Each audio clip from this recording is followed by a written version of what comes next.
Everybody. Thanks for tuning in. I'm going to have a guest on today to talk about his comic. His name is Ben Krieger, and the comic is called Forever Frontier or Frontier Forever, Regenesis. And it's a pretty cool looking book. So I'm excited to talk to Ben. And obviously, one of my favorite subject matters is all the dystopian sci-fi stuff. And I'm still waiting for him to come in. But in the meantime, I'm going to head on over to the campaign page and play the trailer and then kind of run through it a little bit.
All right. So cool trailer.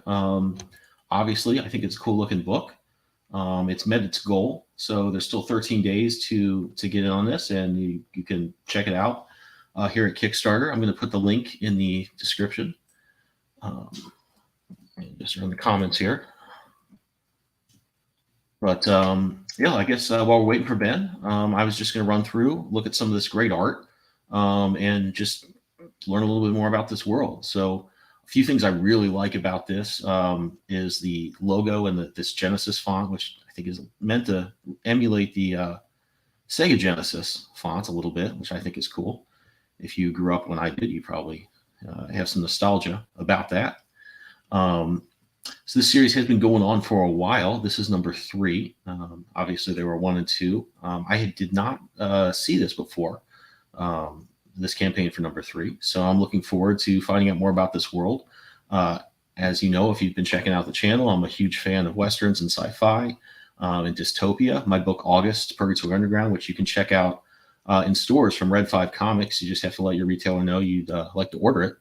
And you can check that out. It is a pretty similar kind of a space opera, combined science fiction and Western elements, spaghetti Western type stuff mixed with Star Wars. The next chapter of August is going to take place decades later after Purgatory Underground and will be in kind of a dystopian Blade Runner-esque environment, but one that encompasses the whole galaxy. So it's kind of a really desolate world. And I'm interested to talk to Ben to see a little bit more about what it seems like is a very similar setup and learn more about this comic. So I guess that we're calling it the Frontier Forever universe, which is cool. And I can see here that there's a ton of characters. This is clearly a very rich world with a lot going on. Some great visuals. This monster is great. Let's see if I can get this a little bigger. I like this character design. I like this one. So just a lot of cool stuff here to find out about. Here's some interior art. Love this. It has kind of a retro vibe. The coloring's really well done. I think these coloring schemes work really well. I also love how they're using the sound effects here.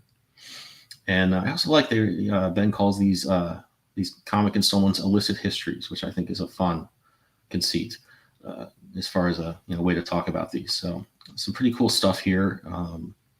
Love these costume designs. Again, it's such a cool little bit of 90s, but doesn't look too drowning in retro elements. And of course, this has funded. So if you do back it, you will get it. There's no danger of it not meeting its goal. And like I said, I just kind of wanted to spread the word about this cool comic. Anything sort of 16-bit like this, I'm going to be a huge fan of. So one thing I really like about this series is it's doing something I've been trying to do with my comics, which is to really take some retro elements and create a new thing. You want to press those nostalgia buttons, but you also want to reflect on those types of stories. And so hopefully when Ben gets here, we can talk a little bit about how he's trying to use that in his story in Frontier Forever. And in the meantime, we'll just kind of run through this, see some of this cool rewards and this great artwork that we have here. The coloring book is one of the options, as is an audio book. So there's some fun stuff there.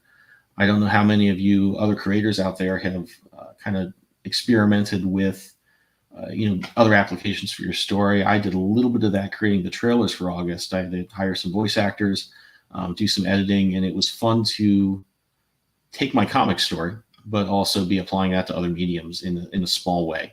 So that's kind of a fun thing. It looks like Ben's doing that as well. And there's some stretch goals here. If you do back it now, they've reached 3,000, so you'll get this bestiary coloring book. That's, I think, something that points to the richness of this world is you've got all these crazy animals. There's an artist I really love called Wayne Barlow, who I think is still active, but was active in the 80s, who would do these great books of, I guess, imaginary sort of National Geographic things. So there'd be paintings of alien creatures that were really well thought out. And that's something that I'm reminded of as I'm looking at these animals here. I'm not a huge animal plant science guy, but I can appreciate that these look like they're a lot of fun. It looks like they were fun to create, mash together parts of existing animals to create these great. Is this like a frog mixed with a rhino or hippo? Not sure about that. These are really fun, and I think people get into that stuff. I think we're still closing in on this stretch goal, the audio book, which would be really cool to see. It looks like they've approached a narrator, Dan Blackwell. And so that's something, definitely if you want to back this, but also want it to reach a stretch goal, try and get the word out. Also, they're going to work on a motion comic. You can see from the trailer that we just watched that they have some pretty cool animation capabilities and work pretty well with music and action together. So that would be very cool to see. It looks like those will be from the issue 1, which is cool. That might be a fun way to catch up as well if you are only coming in like I am at issue 3 here. And then a plush doll would be an order. So if we do reach 4,500 here, this looks really cool. I've never looked into making these for any of my characters, but I'm starting to think about that. I want to maybe get a statue made of August someday, or maybe some cool PVC toys. I don't know how many of you out there have started looking into those things. I've seen other campaigns do things like this. I've kind of looked into some things that are sort of akin to print on demand at Redbubble or Society6, but you're limited to things like stickers, posters. Fun thing I did do in the first campaign for Scarlet Twilight was a apron, which a couple people ordered. I was kind of surprised. I more or less put that in there as a joke, but wanted to make sure I could fulfill it. And I think we got about gosh, I want to say 15 or so people went and got the apron based on Captain Lancett's uniform design. So that was pretty cool to see. And I'm looking forward in the future to looking into things that are not necessarily, okay, what's out there that we could do that ties into my comic, which is to say get the logo printed on things like this hat or coffee cups, things like that, to actually going out and saying, hey, I want a toy. I know toys are unrealistic. Anything but the giant, most really big orders, you're looking at a couple $1,000 or a couple $100,000, I think, minimum. But there might be some opportunities for plushes or things like that that are a little more custom and might be sort of realistic for a smaller comic. At 5,000, it looks like there will be a video game. So that to me is very exciting. I love this 8-bit art. I think it would work really well with this kind of creature environment that they have going on. It certainly would lend itself, I think, to a video game pretty well. So learning about gorilla lions. I don't think you have to say too much to sell that idea. And jaguar salamanders, not as fun as gorilla lions in my opinion, but still pretty cool. So wow, this is fun. This is a really cool idea. I've seen a few campaigns. I talked to someone, oh God, I can't remember the name, an artist and a writer who were on another podcast I was on promoting Scarlet Twilight, who had went in, they were doing a horror comic, but they had also created the entire environment in Blender and actually created an Unreal demo where you could go into the environment, move around. I don't think they got to the point where it was like a fully polished video game that you have enemies and things like that, but they at least made it so you could explore the environment and have some level of interactivity, which I thought was really fun. This, again, like I mentioned, if you're around my age, you see this 16-bit stuff and it's really cool. So this looks like a really smart idea and a great way to promote the comic or make the world a lot richer as well. And they also have a tier where you can be drawn in. I've thought about doing this in my comics. The thing that stopped me is I feel like it is hard to do caricatures or likenesses just as it is. It's not necessarily my strong suit. Additionally, I found when I've had to do that for my day job for somebody will be retiring and they need a picture drawn if this person's a cartoon, unless that person is very good looking, even if you nail it and get how they look, people are a little upset with you if you just don't make them look great. Of course, then they say, well, it's nice, but it doesn't really look like them. So I've always been a little apprehensive about doing likeness type stuff, but I think it's very cool when people on Kickstarter do it. I've seen that done to good effect a lot of times. So here's some more interior art. I'm loving the genre mix-ups we have here. These designs look great. I mean, this could have come off of any 90s cartoon, I think. And again, I don't think it looks too self-consciously retro. I've seen a lot of books, and I do like these books that are almost trying to be, hey, like this is a comic that was made back then. We're just producing it now. Really staying close to that stuff. And while I don't like things that are too postmodern where they say, okay, we're taking this, but all your heroes were really bad, I think this is a fun playground when you take some retro elements and put a modern twist on it. That was a big part of why I did We Are Scarlet Twilight, is I wanted to take Golden Age stuff and really make that shine in the sense that we can look at some of those cool things, but we don't need it to look like it was produced then. And I think that's what Ben and his team have done here with this artwork as well. These characters, I think, have a lot of personality, even not knowing too much about them. And the artist has done a really good job of giving us a lot of character and not just leaning on these fantastic designs, which are a lot of fun. So here's our team. The team of the comic producing this, Ben, who I hope can join us, but I'm not seeing anything from him. Maybe we had a mix-up on time. But yeah, we'll go through the artist here, Jean-Marie Orlandi. Who produced this artwork you're seeing here. Really nice stuff. And then we have these variant covers, which I think are beautiful looking. I really like, to me, this feels a little retro. Without getting too carried away. I feel like this could be box art for a Sega Genesis game or a Super Nintendo game. It really lives within that sort of time for me. So not quite sure what it's reminding me of, but I think it's a strong piece of artwork and a really cool design. So it looks like they're also producing some novels, which is cool if you're into that. I don't read as much as I'd like to, but Again, it's nice to know that if you get into this world, there is a lot of cool stuff that you can explore. So I think that's what's really fun about this campaign, and what made me want to talk to Ben and back the story. So they're also producing pins. This is another thing I've meant to look into. I haven't really been able to. It's been enough trouble producing Scarlet Twilight by myself. Hopefully, we'll have some news to share on that front pretty soon about how we're going to approach the campaign for number 4. I'm going to draft some help there, and hopefully make that a little smoother and give me time to explore opportunities in making things like this, because I think that would be a lot of fun. Oh, I love these boxes. I always wanted to do that. I wonder how much that costs. So again, a lot of cool stuff here. Backpacks, sweatshirts, those are nice. And again, more killer art. Really like this stuff. Love the energy that these characters have. And here's Ben. What's up, dude? Hey, Ben, how's it going? I am coming to you with the worst news ever. My computer has finally bit it. Oh, no. I'm sorry to hear that. I cannot tell you how upset I am. I'm sorry I'm late, too. Oh, no worries. No worries. Phone died as well. I was getting home from work, trying to set up, and hi. Hi. Nice to meet you. Yeah, that happened to me a few weeks ago, actually. I was working late, went down to get another Diet Coke. My cat was in the room. I came back up. My computer just never came back to life. I think he jumped on it, but I have no evidence. No power at all? Yeah, no, it never. I was taking out the battery. I was just doing everything in the book to get it running again. Fortunately, everything was backed up, so I just had to get a new computer and download everything. But oh my God, that's dramatic.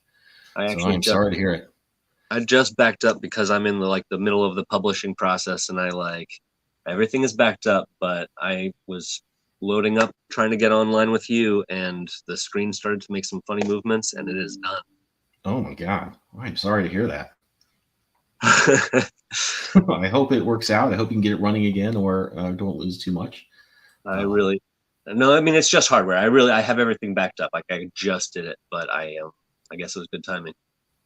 Cool. Well, in the meantime, I played the trailer, and I've been running through your campaign, talking about the artwork a little bit, talking about all these awesome stretch goals and other artwork you have here. I love this. I've been gushing about this 16-bit artwork. Really cool stuff. Thank you so much.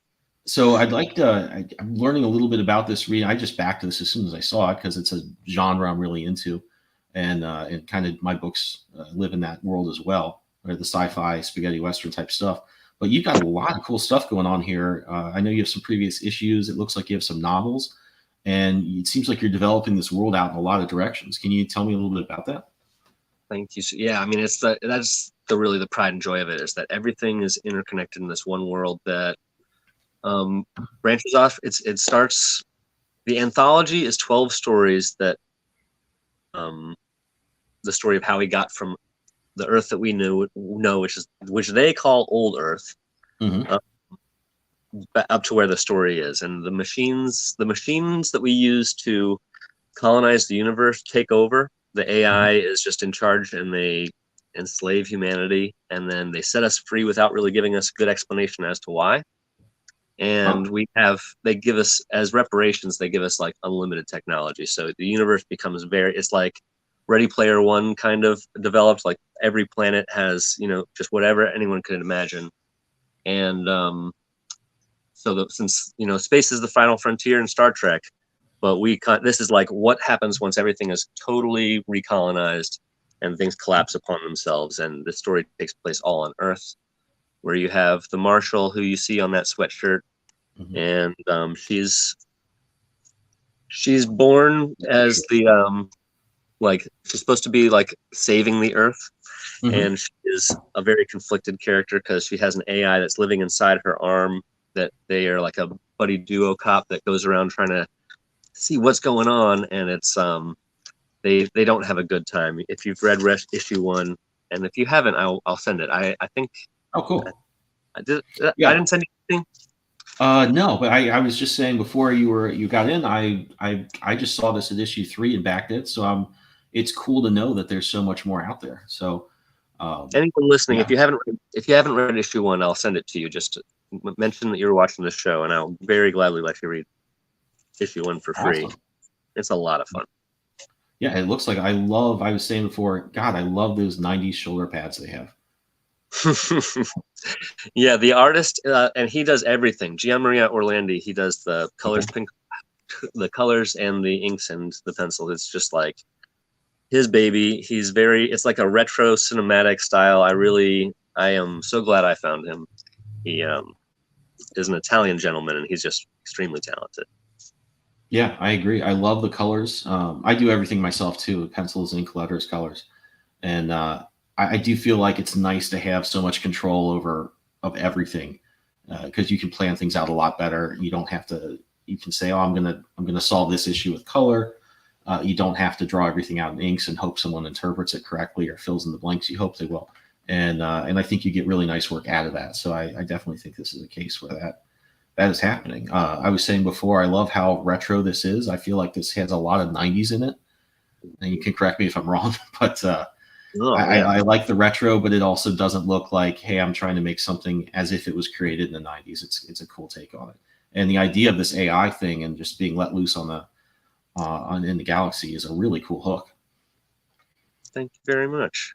Yeah, it's it's a broad world because I'm really that is where my passion lies. The Regenesis, the comic series, is technically the prequel to the novel, which is Under the Shadow of Plateau. And if we get enough backers, everyone will get an audiobook copy of that, which is in production right now with an English gentleman who's reading it, Dan Blackwell.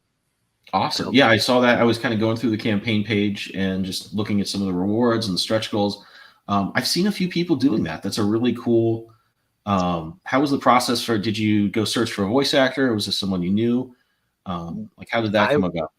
I had a number of people that I wanted to do it, and when I finally got around to like being able to afford it, and this was right before this campaign, the Amazon Audible program, it's called ACX, I think. I can't remember what it stands for, but their program is they don't take any commission, but they know that you're going to sell the book on Amazon, so they make their money back there. But it made it incredibly easy to get a bunch of auditions super fast, and Dan knocked it out of the park. He really he killed it so hard. And we're almost done. We're on chapter, I think, 28 of 33. Wow, and so it went so quickly. He's a professional. It's great. That's awesome. I think when I was putting together my trailer for August, I went on Fiverr, hired some voice actors. That was a great experience. I wish I could have hired more. It was just a lot of fun working with them. I do a lot of hiring on freelance sites, but I haven't done a voice actor there. And when I was looking, the prices are way higher than the Amazon ones. Oh, okay. The Amazon one was incredibly cheap, but you have to take their publishing agreement. That's a cool option. I didn't know about that. And you have a lot of really cool add-on goals here. I love this coloring book. I'm not like a big zoology guy. That was never my favorite class in school, but I know so many people who were just like know so much about that type of thing. And then I was saying it looks like these were a lot of fun to create. Oh my God, I had such a good time. So I'm also, my day job is I worked at an elementary school, and we pass these coloring sheets around, and they're a big hit. They're really fun for adults and for kids. They're really, they're cute and they're very realistic. The guy who does that, I only know his, he was from Upwork, I think. He might have been Fiverr actually, but his name is Hendy, and he's great. He was a lot of fun to work with. He the precision that you can tell that they're from models, but he blends them so well. They're really fun hybrids. No, they look really nice. I think there's a bigger view of some of these down here. I hope I put them in there. Yeah, I had been putting off. You have a lot of nice artwork up here. That's the Jagamander, the Jaguar salamander. I like that. I was actually reading your description. You were talking about that and the gorilla lion, and I thought, well, you don't have to work too hard to sell gorilla lion. That's a cool hippo toad. I was wondering if this was a rhino or a hippo. I'm terrible. Hippo toad's one of my favorites too. But I'm glad that you like the gorillians. That was my there's a gorillian in the main story that's like a main character, and that species was something that I always wanted to see come to life. I really hadn't seen it anywhere else. Oh yeah, those gifts are so cute. Yeah, those are. I would love. I mean, anything. If you're about my age, you see something 16-bit like this, and you're just like right back there.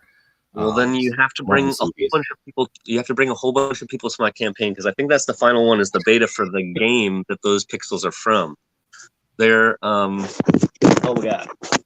Yeah, sorry, I got you perched on a pile of cardboard boxes. Oh, Um, sorry. the game is, I don't know if you ever played Final Fantasy Tactics, I have but not. I'm not familiar with it though. it's a little, yeah, it's a really fun what's the grid called? It's a grid combat game. It's really fun. And so we're basically copying that as close as we can, not the storyline, but just the combat model. And those are going to be the animals that you can upgrade and battle against each other. And we don't know if there's going to be like a hybridization process yet. That might be above what I can afford to produce, but we'll see. It is going to be very fun. This is like a really ambitious goal. I mean, is this going to be on Steam or is this going to go out to just to backers? The beta, I mean, it really depends on how much we can get done before the holidays. Okay. I don't know what's going to be playable at the holidays, is which when I try to send all this stuff out. So Okay. the anyone who backs, if we get to that tier, and it's a big goal. I think it's 300 backers. If we get to that tier, then what's playable, I mean, we'll also give people access to what we launch later as like the real beta, but what's playable now will probably be very, very good. So I still think that is, I mean, that seems really, I can't imagine the work goes into creating something like this. I really should know. My wife teaches game design as a college professor, so I probably should know more about what goes into this. But boy, that is a cool option. I don't think our game journey is very typical. Was also spawned out of freelancers coming together. I think that I actually ended up finding them on social media, the programmer, designer, and he's never done anything this big before, and it's something that we're both like learning as we go. But the collecting the art is where I came in. So the pixel artists that did the sprites, I think we're up to like 8 or 9 of them. Okay. And I couldn't tell you all their names because they're working so like we really just like we hired everybody really, really fast, and they worked together beautifully. And like I think release will hopefully have like 50 or 60 monsters, animals. Wow, dude, this is awesome. It's really fun. It's Yeah. like I think we're probably around the same age. I have like a dream of making this like really, multimedia experience where you can play.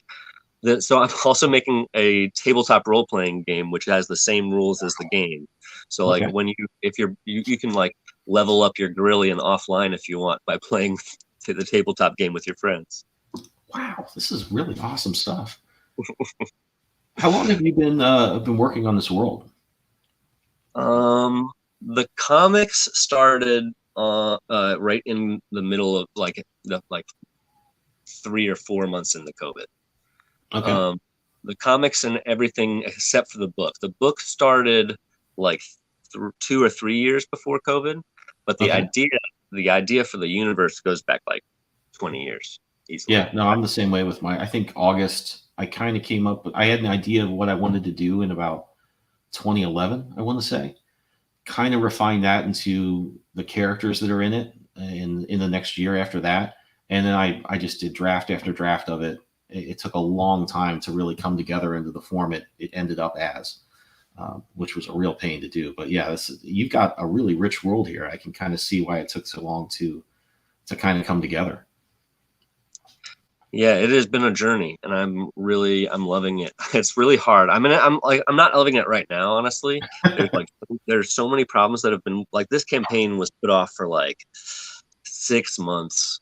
Oh wow. Like it's been a battle to get this one out the door. But issue 4 of Regenesis is like, the problems have never been with Regenesis. It's like I just have been putting too much on my own plate, like video game role-playing games. Like I could have just stuck with comics. Yeah, that's a lot. That's a lot.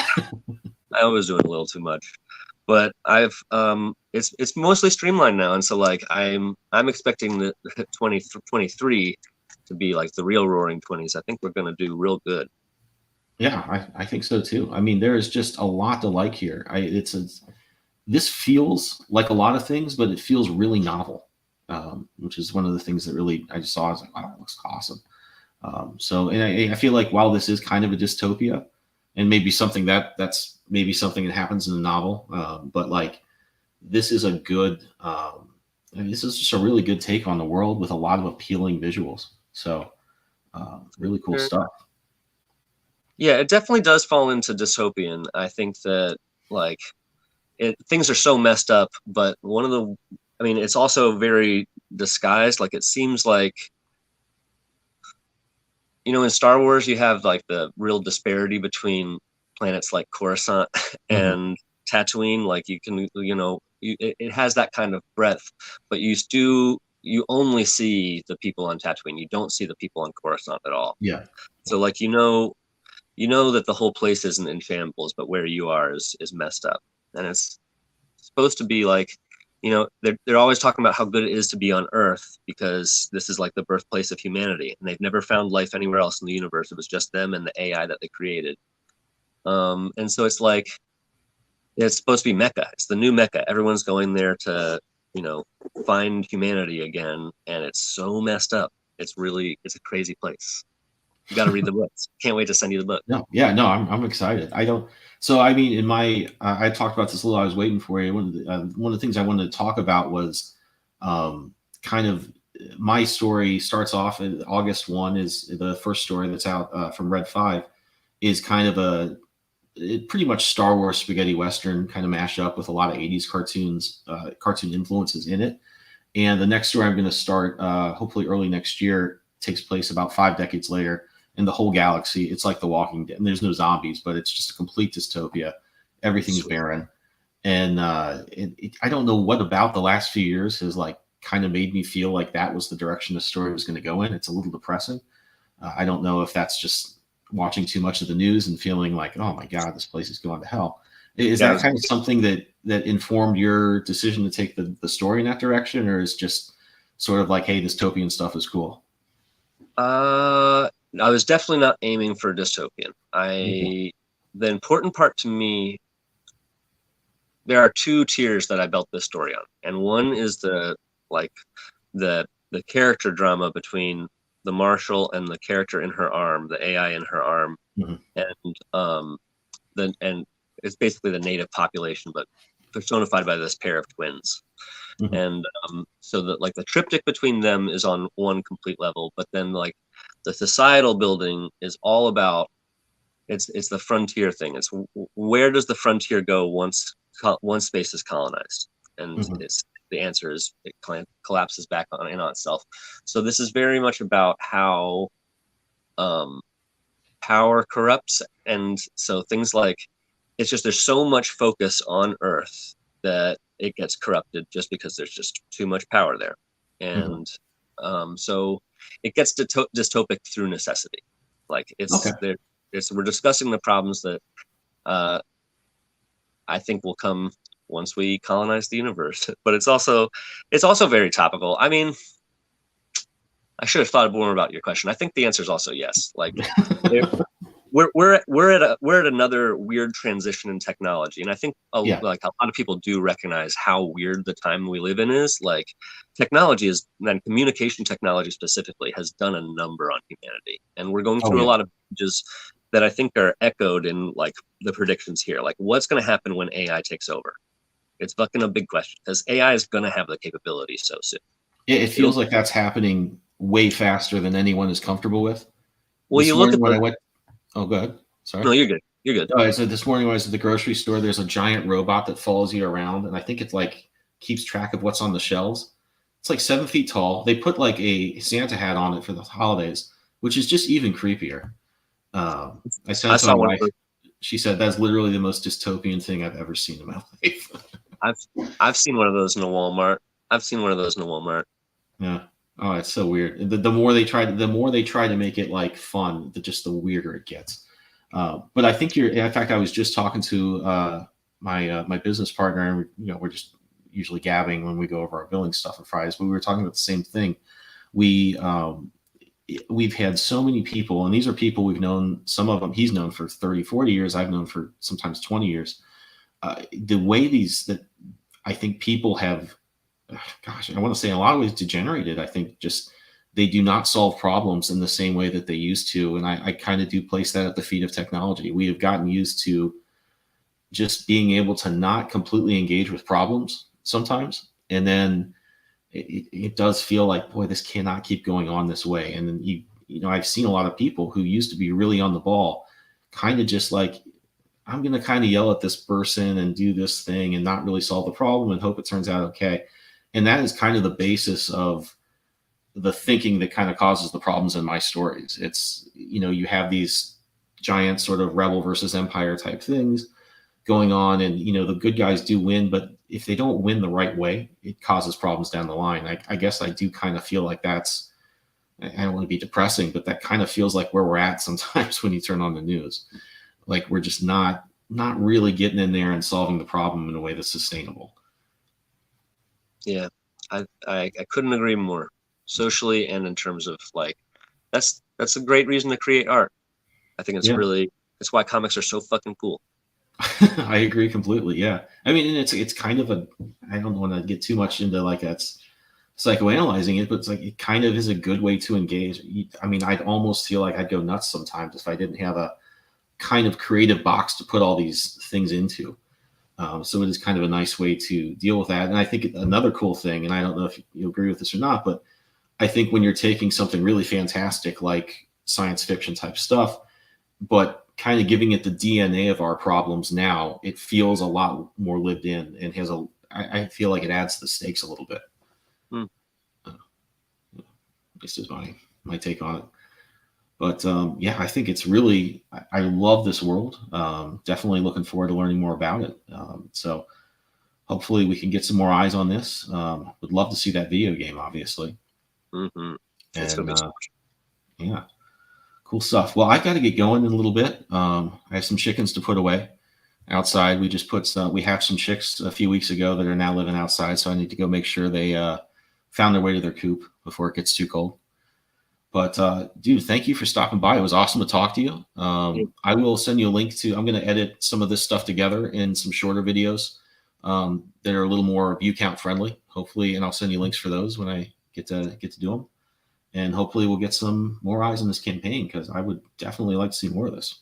Thank you so much for having me. I really appreciate it. And I'm sorry. Again, I'm sorry about being late. It happens all the time. There's only so much you can do. And I've been through that very recently, losing my computer. So hopefully that doesn't get to be too disruptive. But dude, thanks for stopping by. It was awesome to talk to you. You're the man. Thanks again. All right. Thanks.